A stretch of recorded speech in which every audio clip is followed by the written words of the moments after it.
Yo, Hagen, thank you for joining us. It is an honor. How are you tonight? I'm good. How are you? Man, if I was any better, I'd be a hog myself.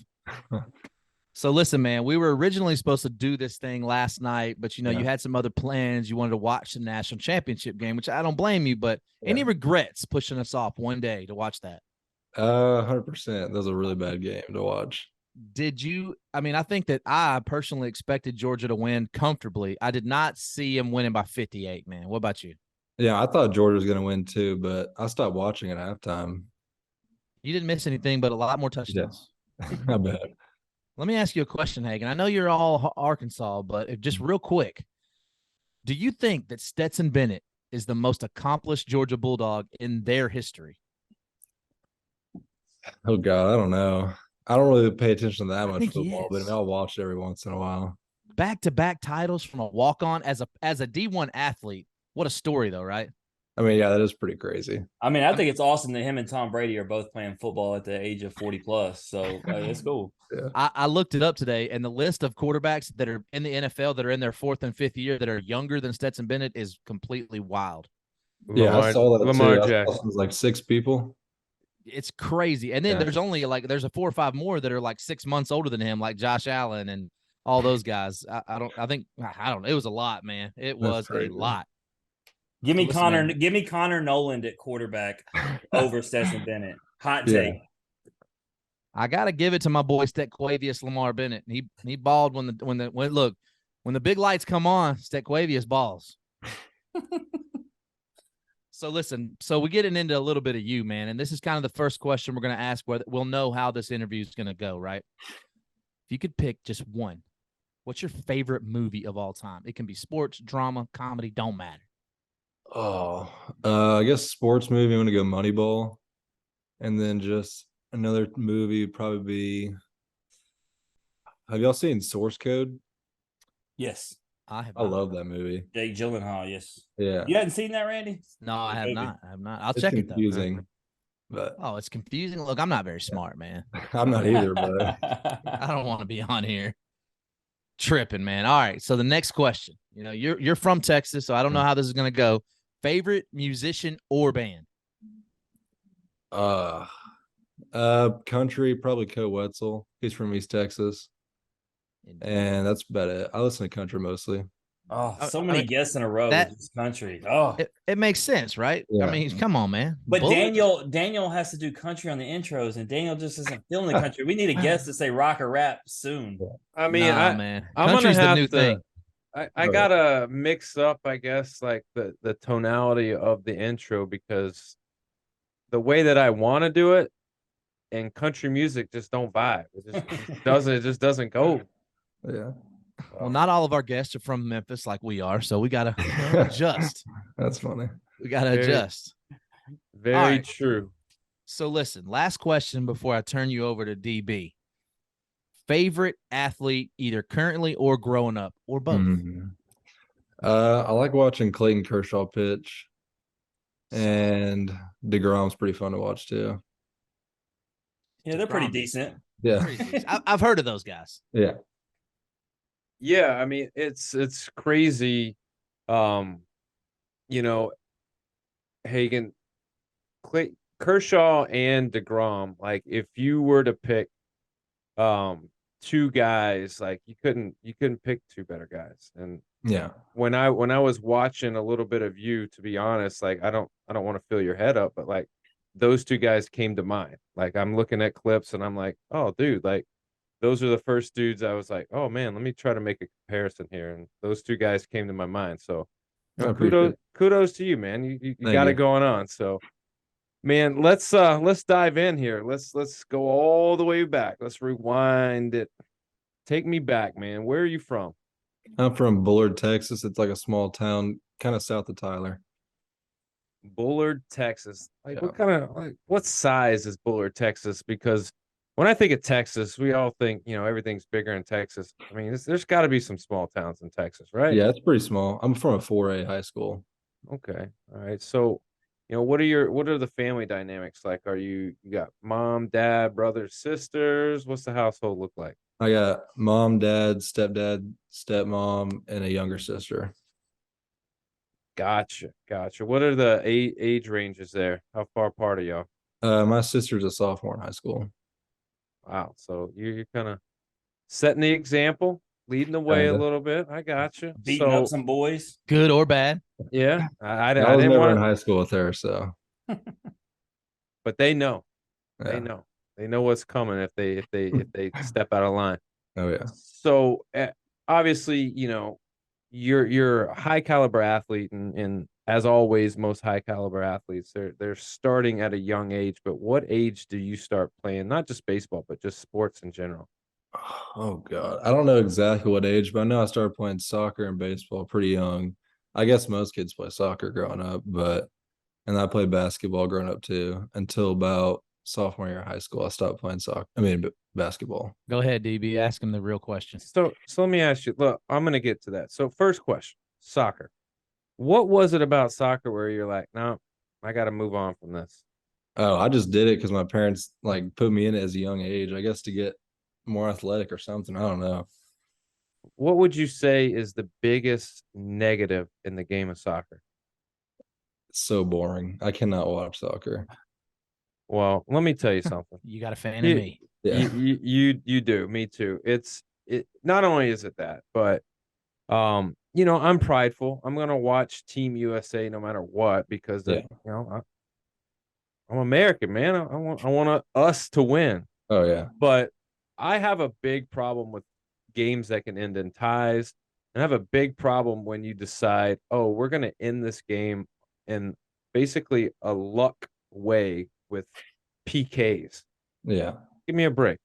Give me a break. There's got to be more creative and like more like arduous ways to figure out who's better or who wins the game other than here's the ball, let's kick it. Hopefully the goalie gets lucky enough more times than the other goalie gets lucky enough to block kicks. So, Well, unfortunately, Daniel, this conversation that you and Hagen just had, my daughter just crossed Arkansas off the list of potential SEC schools she's going to go to. So, I mean, she might like ties, and all I know is that Arkansas, there's no ties. They don't do That's that. true. y'all got one of the bad. You know what? You need to go watch the soccer game. B. Franklin, guest of this show, Arkansas star. She's a badass. Really. She is that. So, well, hey, Jim, I'll tell you this: if your daughter goes and plays soccer anywhere, it doesn't matter, man. That's a high achievement, man. Oh And yeah.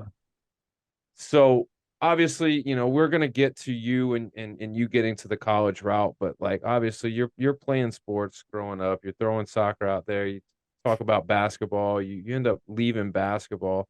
Um, but what was baseball, I guess, as you got to high school, that was the only focus as far as athletics goes.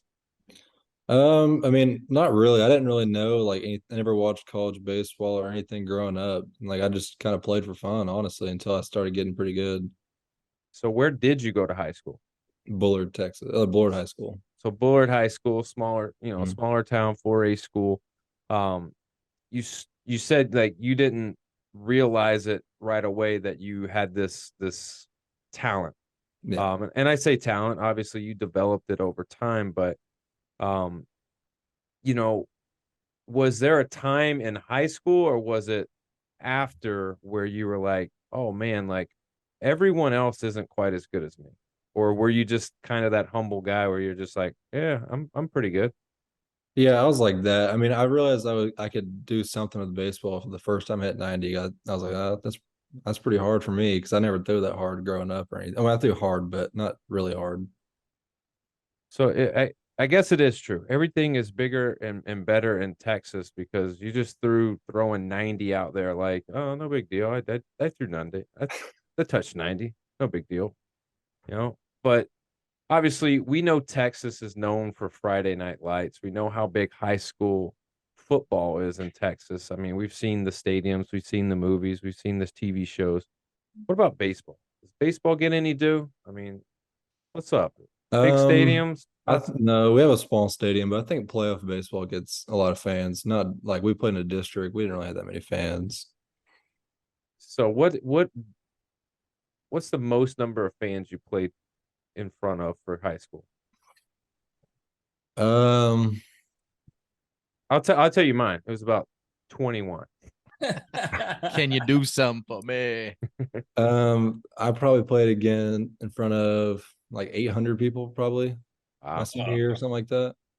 Yep, Dang, made it's you true. feel bad, DB. Everything. I mean, I'm being sarcastic. I know there was at least 21 parents that felt bad enough to come watch us play. What he didn't tell you is like most of them were for the other school. It was crazy. Yeah. 800 is actually pretty impressive. You know, we were Yeah. referencing that Hunter Elliott, Brady Tiger duel at Lewisburg, and there was only like 300 for that. Yeah, so we played at like a neutral site, and so like everyone around East Texas came and watched the game because our high school team was pretty good. 800 is like 700 more than the Memphis Tigers. That's like a college, and they get a I'm baseball. telling you. Yeah, sure. So obviously, getting into high school, man, you're tabbed the top high school lefty and the 5th best prospect overall in Texas, and that's by Prep Baseball Report. You were the number 5 lefty in the nation, 36 overall prospect according to the Prep Baseball Report. You were the number 81 overall player by Baseball America and the 13th overall prospect in Texas and the number 1 lefty pitcher by Perfect Game. Obviously, when you talk prep baseball, you talk about, Perfect Game, Baseball America. Those are all credible, ranking sources. Like, what is it like knowing, like, man, like when you look back on it now and you reflect, you're pretty damn good. Like, what's that feel like?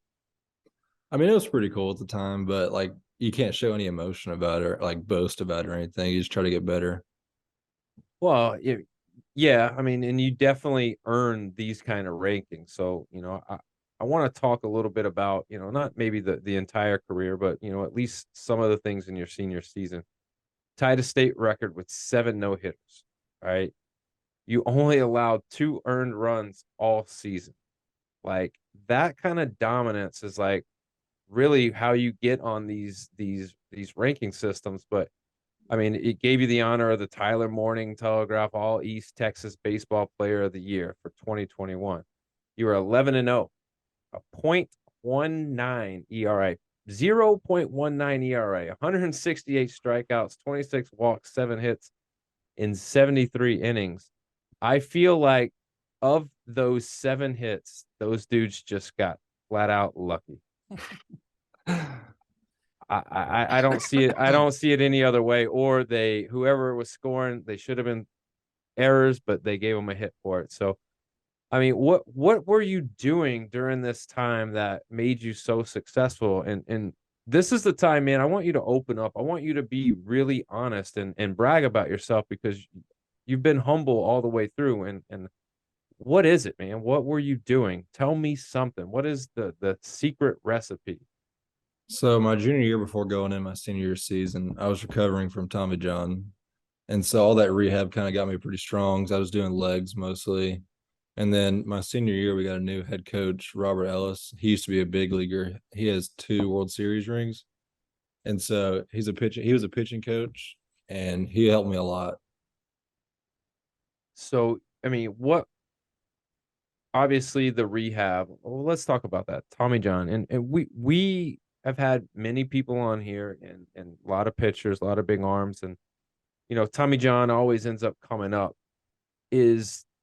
to us, Tommy John has now become, something that's, almost like inevitable you're going to get, but also it's okay because usually guys bounce back and they're able to compete at the same level, if not at a more competitive level.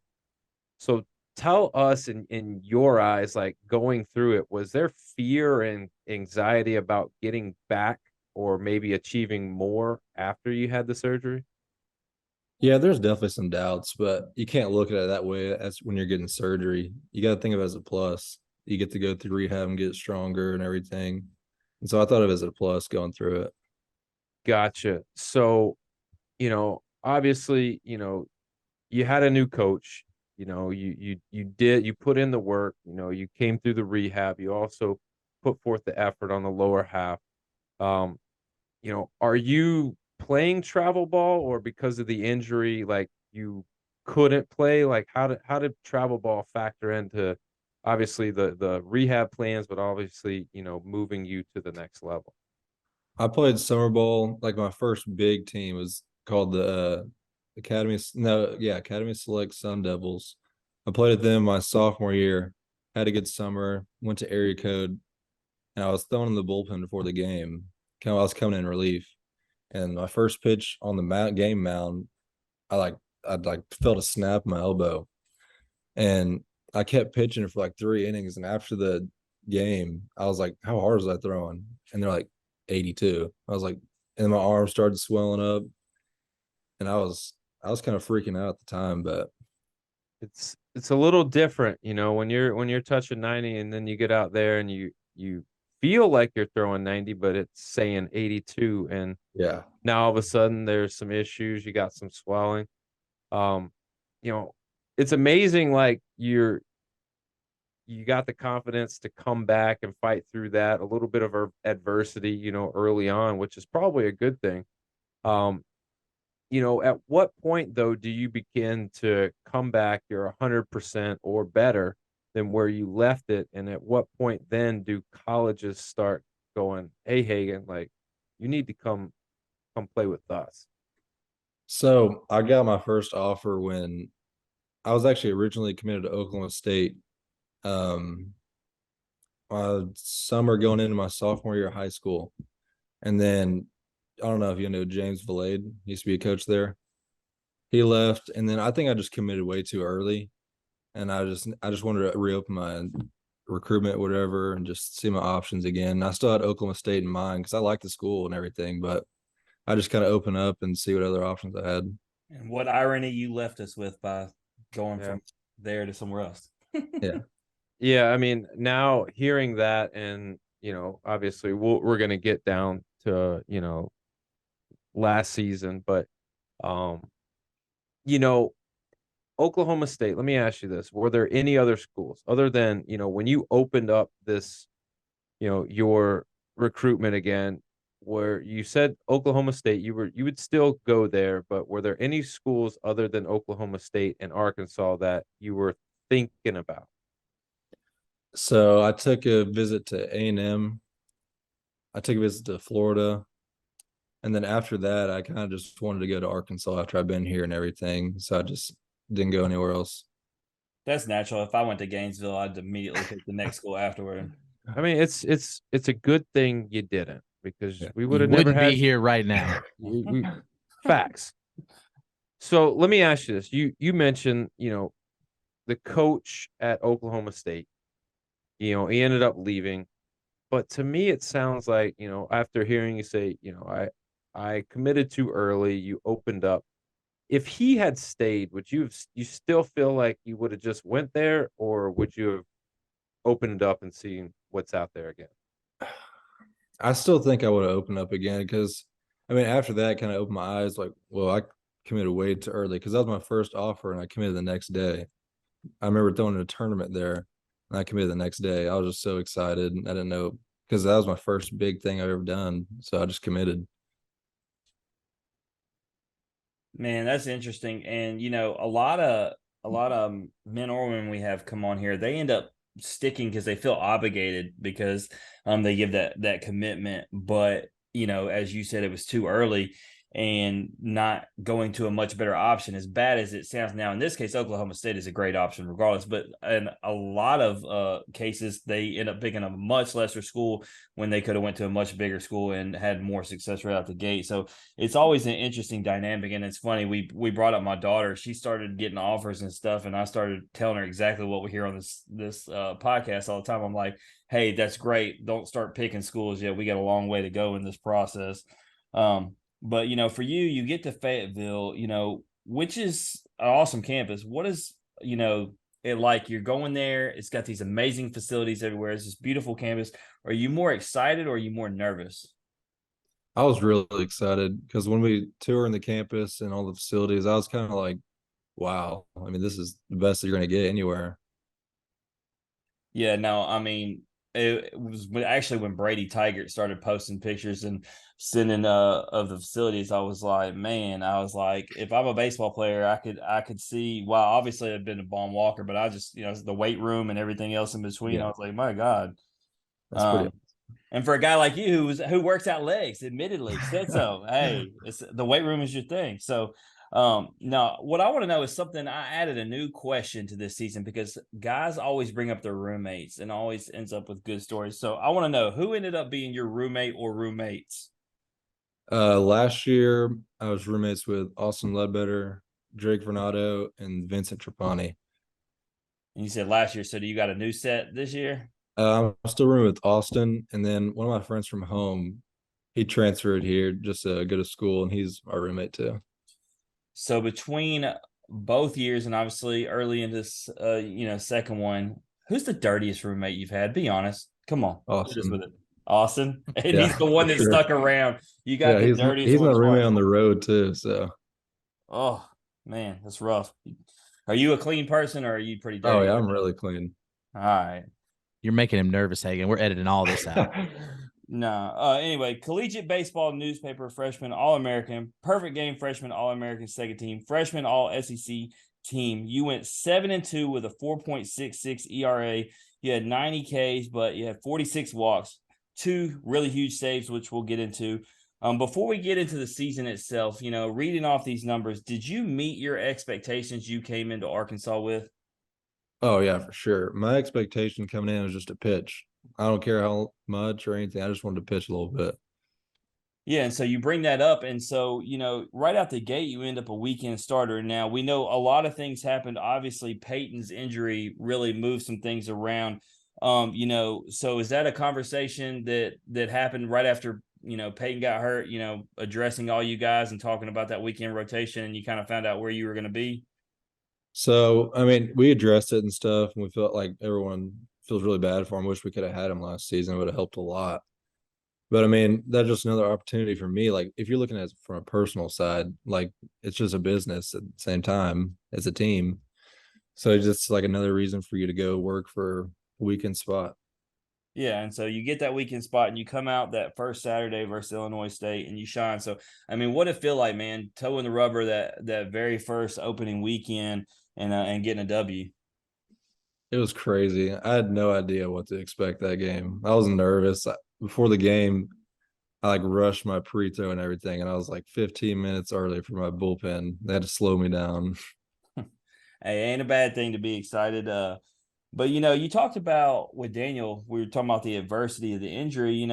Adversity is always a good thing to have to learn from and overcome. And for you, it happened with your second game. You guys go to Round Rock and you struggle against Stanford, who's an amazing team. So, I mean, if you're going to struggle, it's a team definitely that it could happen to, especially for a freshman. Do you think you needed that early test and adversity to help you to get through the rest of the season? Oh, for sure. That was kind of like welcome to college game right there. What was it like at Round Rock? I've never been. Oh, it was freezing cold there. The whole weekend it was like 20 degrees. So you decide you're going to be SEC Freshman of the Week and have your best regular season performance against my beloved LSU Tigers. So I got to know, man, against a lineup that has Dylan Cruz and Jacob Berry and many other names, what was it like to throw 7 scoreless innings against those boys? It was really cool. I mean, coming in, everybody knows their lineup. They're super stacked, and I just felt really good. What was Baum Walker like that weekend for LSU? Was it electric? Oh, it was packed. I'm sure it's always gonna be packed when LSU comes. Yeah, but you coming to us this year. But Yeah. That to be talked about later. So, I'm not going to let you off the hook, though, because you decided to have your best game against my team. And obviously, we were talking about Florida earlier for a reason. There's not a team that we all dislike more. And you decided that you're going to have your worst game against Florida. What's up with that? I have no idea. He's got no answers for me. He's just going to say no idea. Pretty bad. That was definitely my worst. All right. So with that, you also, keeping it honest, you struggled down the stretch of the season against Bama and Vandy, and even into the first regional game against Oklahoma State. What was the issue and what was the mentality, especially because it would end up making you go from starter to the bullpen? Yeah, so when I moved to the bullpen, I think my first bullpen game was against Alabama. I came in for 2 outs, struck a guy out, and then I came back out and then gave a home run and then a hit, and I got pulled. So I was like, "Oh my God, hopefully I do better than this in the bullpen." Yeah, no doubt. Well, I mean, once again, overcoming adversity, your struggle sets you up for a redemption story. Is you would, get the save that would send y'all to super regionals. A lot of people around the country talk about that. That regional, saying that it was arguably the best one last year.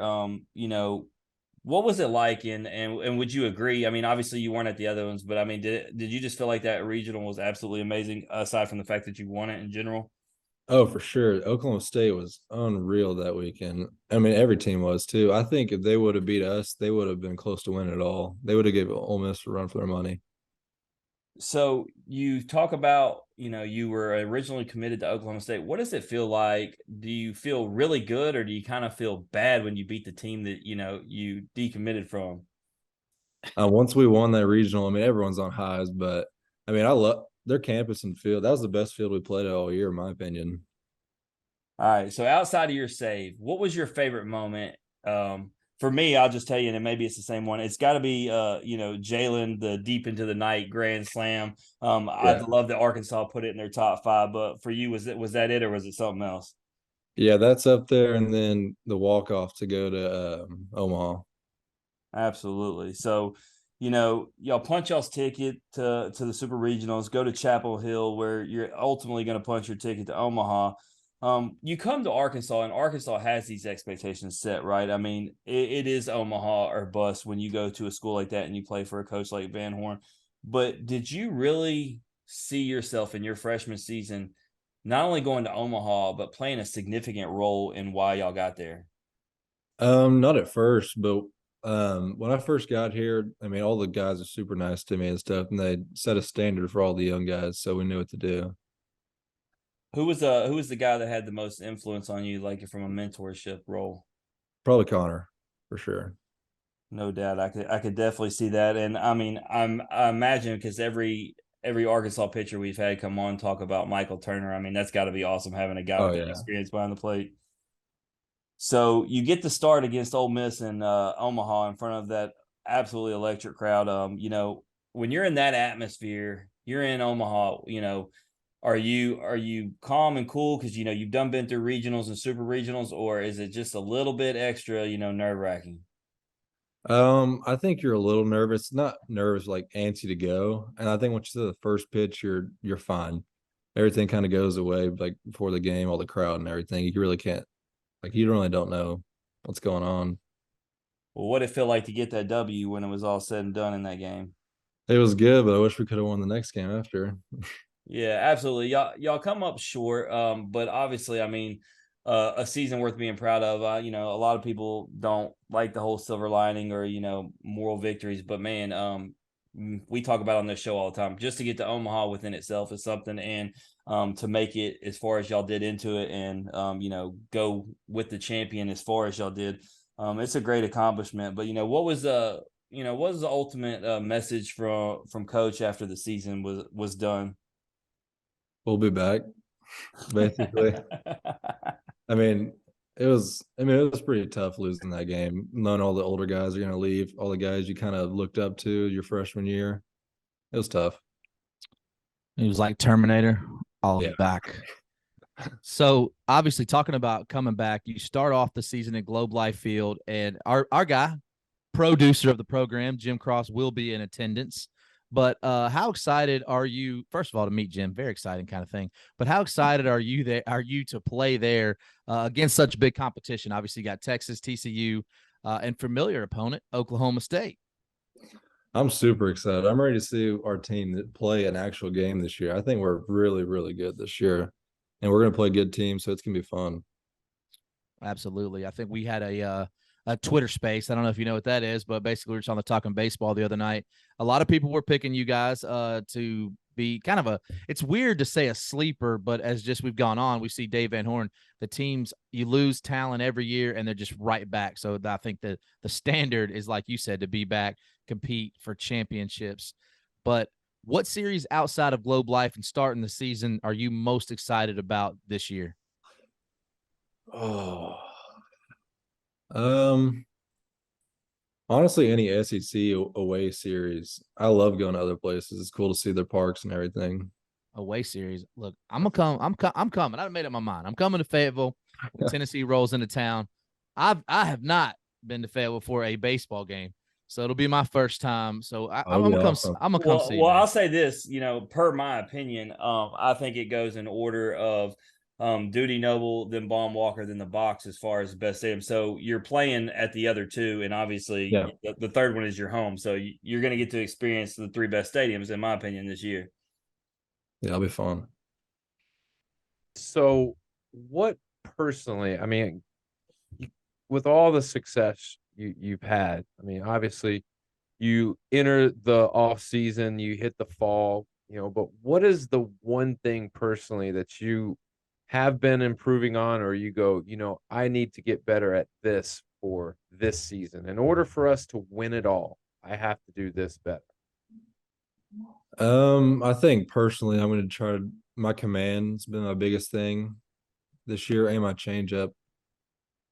And I also added a cutter like last week, and I just threw lives today, and I felt good. Yeah, I didn't bring it up earlier when I brought up your strikeouts because I wanted to wait and see if you would say it when Daniel asked this question. Yeah. But I mean, the walk's got to come down, right? Oh yeah, for sure. That was bad. I was kind of just throwing last year. No freebies, man. Yeah, So for sure.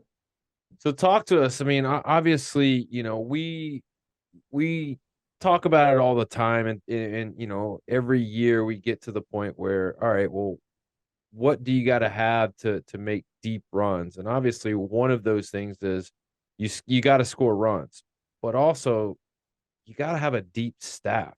I mean, you just have to. When you're talking about having to win, 3-game sets and get to Omaha at some point, and you've got to you're playing for your life really on a day-to-day basis. You're playing back to back, and you even might play 2 in a day. Talk to us about the pitching staff and who are some people that maybe we don't know that we need to know. Well, y'all know Hunter and Cody because they've been on here, I think. We had a freshman, Gage Wood, really good. Parker Coyle's a freshman. And then my roommate Austin, he's pretty good too. He's just dirty, but he's pretty good. Who else? I mean, almost everybody's super good. We had another freshman, Ben Bybee, he's really good. So let me ask you, I got a question in regards to so is Brady, as the way it looks right now? Obviously, you're not the coach; you'll make decisions. I mean, is he going to stay in that closer role? Does it look like coming into the season? I was thinking that too the other day to myself. I really have no idea what's going to go on this year. I think it's going to change all the time. Yeah, you are keeping that close to the vest, and that was Yeah, one of my biggest questions. That's DVH, man. He don't even tell himself. He pulls them out of a hat, I think. He could. He's like, "Hey, you got tonight's game." Yeah. What? Let me ask you this.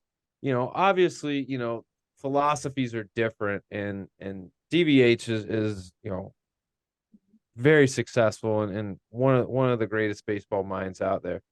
But what is the talk when you guys start a game? Is it just try to get you through 6 or 7, try to pitch a CG, or do the best you can, and I'm going to pull you when I feel like the next guy's ready or you don't have it? Like, what is the message when you go to take the rubber on a start? Coach Van Horn's pretty quiet on game days, I'd say, for the most part. I mean, at least the pitchers. I don't really see him until I go down there for before the game. But I think that we try to go as far as you can efficiently to get your bullpen rest, especially on a weekend series. If you can go 7 innings, that's really good for the bullpen to go for the next couple of days. Is it an inning thing? Is it a pitch count thing? When he says go out there and do your best, like, what are they looking for?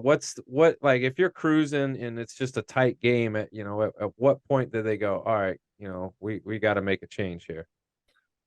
I think when you start struggling a little bit, especially if it's deeper in the game, What was your highest pitch count last year? I don't know. Maybe against LSU. Well, when you're Maybe dominating. one of So he those. was like, we'll just leave them in all Yeah. 9. Like, just go ahead and keep rolling. Yeah. It's all good, man. Yeah, Ride that hot hand. that's right. Well, Hagen, man, I'm wishing you, dude, the best of luck.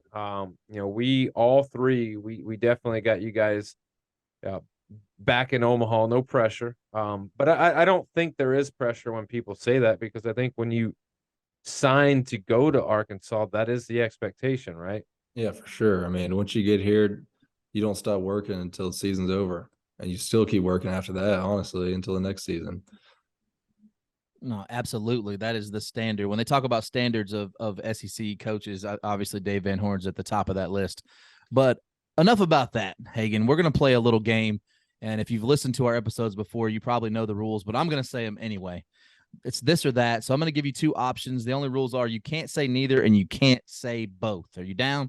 I'm good. Let's do it. All right. We're going to start off with a little softball. I'm going to lob one up there. Android or iPhone? iPhone. iPhone. Let me tell you something. If I text somebody and they got green bubbles, I'll block them immediately. Yeah, my dad used to have an Android for the longest time. No, you tell him look, let me get my boy Hagen some NIL deals. Everybody he knows getting an iPhone. Yeah. Daniel still got a flip phone. Daniel still got that Cricket 1. Flippity. All right. So better hair flow, you or Hunter Holland? Oh, I just cut mine like before I came up in breaks. I think Hunter's is pretty good right now. His is super long. Okay. All right. Well, okay. All right. So we're gonna go with this. Okay. Obviously from Bullard, Texas, right? Every Texan, they don't love nothing in the world like they love Texas, right? College or high school? What are you talking, like college? Just What? in general, like just life in general. Like you're the man in high school. Now you like the man on the baseball team, right? But college or high, just the life. College for sure. College for sure. All right. Better feeling after a strikeout when you off speed and get them off balance, a swing and miss, or just straight cheese fastball they can't catch up to? Off speed. Off speed, making them look silly. Randy, Hagen, quick, now that you're working on a cutter, is it gonna feel better if you strike someone out on a pitch like that, or you still want to just blow them away? I mean, I don't know. I mean, honestly, any strikeout helps, but I think I'm gonna try to get someone on the cutter this year for sure. Get them. All right. Next question. Any concert or any sporting event? Which one? It's just a sporting event. Okay. What sporting event would you, of all the sporting events, which would you choose? A Rangers Game 7 World Series. Rangers game. Okay, that's a first. Yeah. We've had baseball. I think we've had World Series, but never Rangers Game 7. Oh yeah. Okay. All right. Who wins the Super Bowl? AFC or NFC team this year? I'm gonna go with Chiefs win it all because Patrick Mahomes is like his hometown's like 5 minutes from my hometown. That East Texas boy. Yeah, not if they play Cincinnati along the way. Joey B gonna bust that ass. Nah, not gonna happen, buddy. So who's your favorite NFL team, or do you have one? Cowboys. There you go. I mean, you go. Is there another answer in Texas? Did we just become not best really. friends? I mean, you could be the Texans fan. Nobody's a miserable. Texans I'm fan. saying if you want to be miserable, you can do it. Yeah. I mean, it's hard being the Cowboys fan sometimes. It should be Hey, hard. Y'all haven't won anything since before you were born. Just wait. I'm going. And I'm only to the saying that to game. DB. I'm going to the game Monday night. Yeah. So Okay. it could be just just misery, and I'm going to choose Will to you put be? myself through it Where do you live right now, DB? in Tampa. Okay. And who is your second team? The Bucks. Okay. Yeah. So, I mean, how miserable are you going to be? I'm gonna be pretty miserable. Trust me. Trust me when I say this. I can tell you. There's not a game that the Cowboys wouldn't like. I'm gonna be decked out. Trust me when I say this. If they lose, I will not want the Bucks to win another game. Oh, And to be honest, they probably won't. I don't think they will anyway. They'll do what Aaron Rodgers does, and they'll play the Cowboys and be damn near perfect, and then turn around and not even look like they have a clue the next game. Oh well, okay, yeah. Let's move on. Would you Okay. rather? Hagen? Would you rather see the future or change the past? Oh, see the future for sure. What do you want to see, man? I don't know, but I would never want to change the past because that's supposed to like change the future too. If you change something in the past, That's some deep shit right there. Some deep could. stuff. It could. All right. Last question. I'm gonna let you off the hot seat. Massive success on by accident or modest success on purpose? probably on accident because you can make a bunch of money on accident. Perfect. So usually people say like, "Oh, I want money, I want to do it on purpose. I want to earn it." And then I put it back to them and I say, if I was to give you $100 million or had let you earn 20 million, which are you going to choose? Yeah, for sure, 100 million. Yeah, take the 100 million. But I'll tell you what is it? 80%, 90% of people say, I want to earn my 20 million. And now they got 80 million less dollars. Who's doing that? I guess Very it depends what you're prideful. doing. There's very prideful people out there, Hagen. They feel like they're taking the easy way, which if somebody's giving me money, I'll take the easy way all day. Oh, for sure. So, all right, man. Anything before you bounce out of here? Anything you want to plug or promote? I don't think so. See, it's a good thing I'm prepared. Every time we have these high-level college athletes that, we ask anything you want to plug or promote. Everybody's like, nope, I'm good. Every now and then we'll get, Hey, the last one that or... had a good one was Tommy White. He goes to LSU, so always big things coming from the Tigers. You know what I'm saying? Yeah. But that's not about him. So let me hit everybody with some truth here. If you want to know about Hagen Smith and you just want to see him on a random Tuesday night on In Off the Bench, because he's going to share it out there, you're going to see. Or you want to see what he's doing on a Thursday night. Maybe he's hitting the books. Maybe he's at study hall. Who knows? Maybe he's getting ice cream. There's no telling. Going over to Instagram at HagenSmith33. Or if you want to see him on the diamond, you want to see him with the Razorbacks doing work, going over to at RazorbackBSB. Hagen, my man, we wish you nothing but the best. We hope you guys make another deep run, and if the stars align and things fall the way that you guys hope, maybe you're hoisting a national championship this year, and we'll bring you back on and we'll talk about it. Yeah, that's the plan. Absolutely. That's Hagen Smith, everybody. And if you like hearing his story, or you just like hearing us average Joes talk X's and O's, please share the podcast on Facebook, retweet us on Twitter. Try not to be so negative or mean. We got Jim trying to work on his Twitter game. He's trying to hold back, being reserved, but he's still doing his thing. Listen and subscribe on Apple Podcasts, Spotify, and Anchor. As always, comments, ratings, feedback, likes, hugs, hearts, all that good stuff is always welcome. And guess what? We'll be back tomorrow night. We got episode 2 coming at you. We're going to be talking about Ole Miss baseball. We're going to be talking about what it's like, being on the defending national champions, what the pressure is, what the coach's message is. But more importantly, we're going to get the story of Grayson Saunier. So this has been the In Off the Bench podcast. As always, remember, strong body, sharp minds, grit and grind all the time. We're out.